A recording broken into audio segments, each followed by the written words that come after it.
Hi guys, you've entered Rachel's Random R&R again. Thank you for pushing that button. Something that I've really been thinking about a lot lately is our purpose. What is our God-given purpose?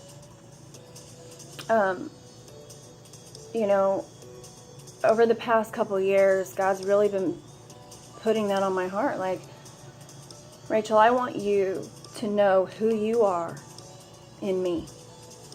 Because for a long time, I didn't know who I was. I didn't know what my purpose was. I was just doing whatever, right? But God chose us before we were ever born.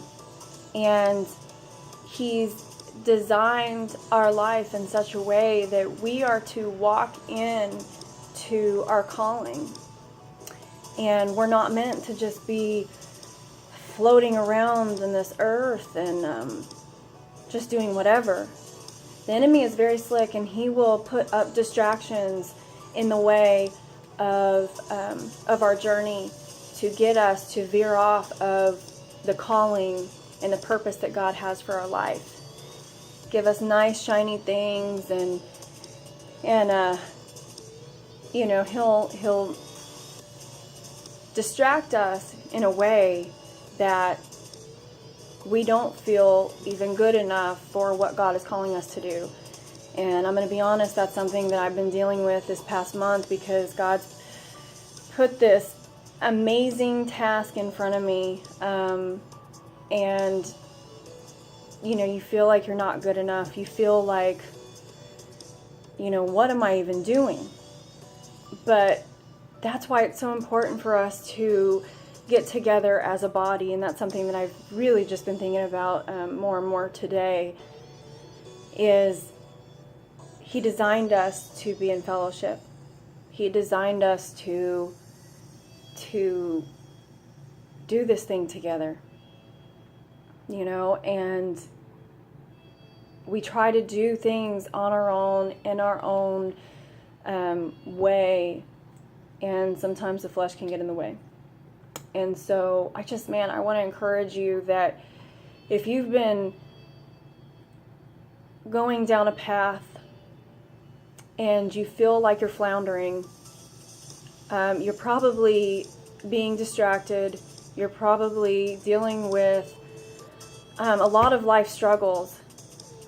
But, I went to Remnant of Israel last night, and the rabbi was talking about, our calling and our God-given purpose. And, when God promises something to us, it is for us, but it's also for others. And when we let the enemy distract us, when we let life get in the way, we're going off track. And so we have to be in communion with God and really sit down and say, God, what is it that you would have for my life, so that I can be better for not only myself and my family, but for others. And, it's a process. It's a process.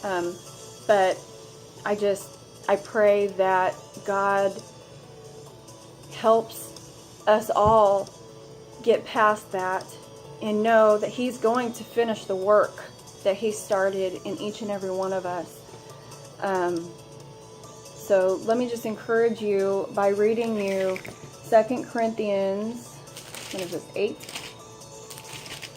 2 Corinthians 8:10 through till I stop.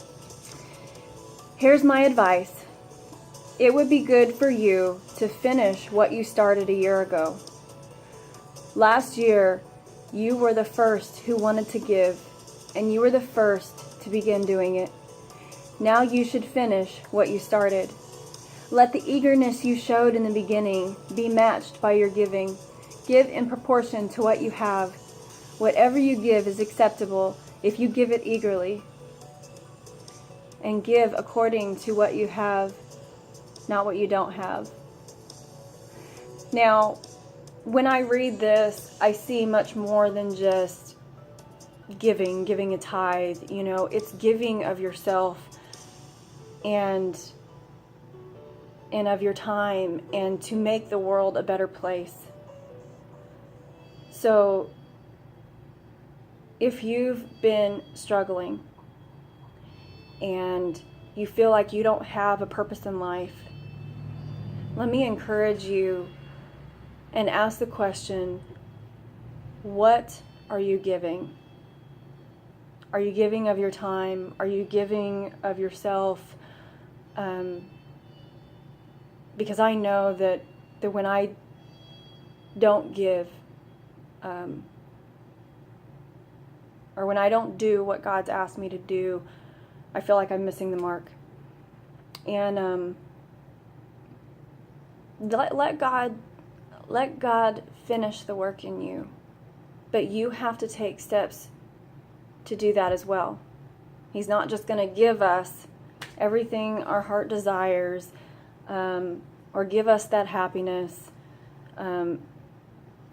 give us that hope. Like, we have to take action and have the faith to do. Because not only is God going to go before us, He's also going to be beside us and walk with us. So we have to pick ourselves up and know that He will bring us to the places that we need to go. So, anyway, I hope this was helpful to anyone that has been feeling lost in their purpose. And just keep going. If God has said for you to do something, keep going. Do it. There are big things happening, and people are doing it. And you are a part of that puzzle. We are these pieces that God is putting together to make this beautiful picture. And it will come to pass. We just have to take our action forward and commit our plans to the Lord. So, anyway, I hope this helped you, and I know that it's helping me. And I want to let you know that anytime I ever talk about stuff, it's because I'm going through the same thing. I'm just like you. We're all broken. And we're all there. So anyway, I love you guys. I'm always praying for you. Please, if you have a prayer request, hit me up so that I can bring it to the Lord with you. So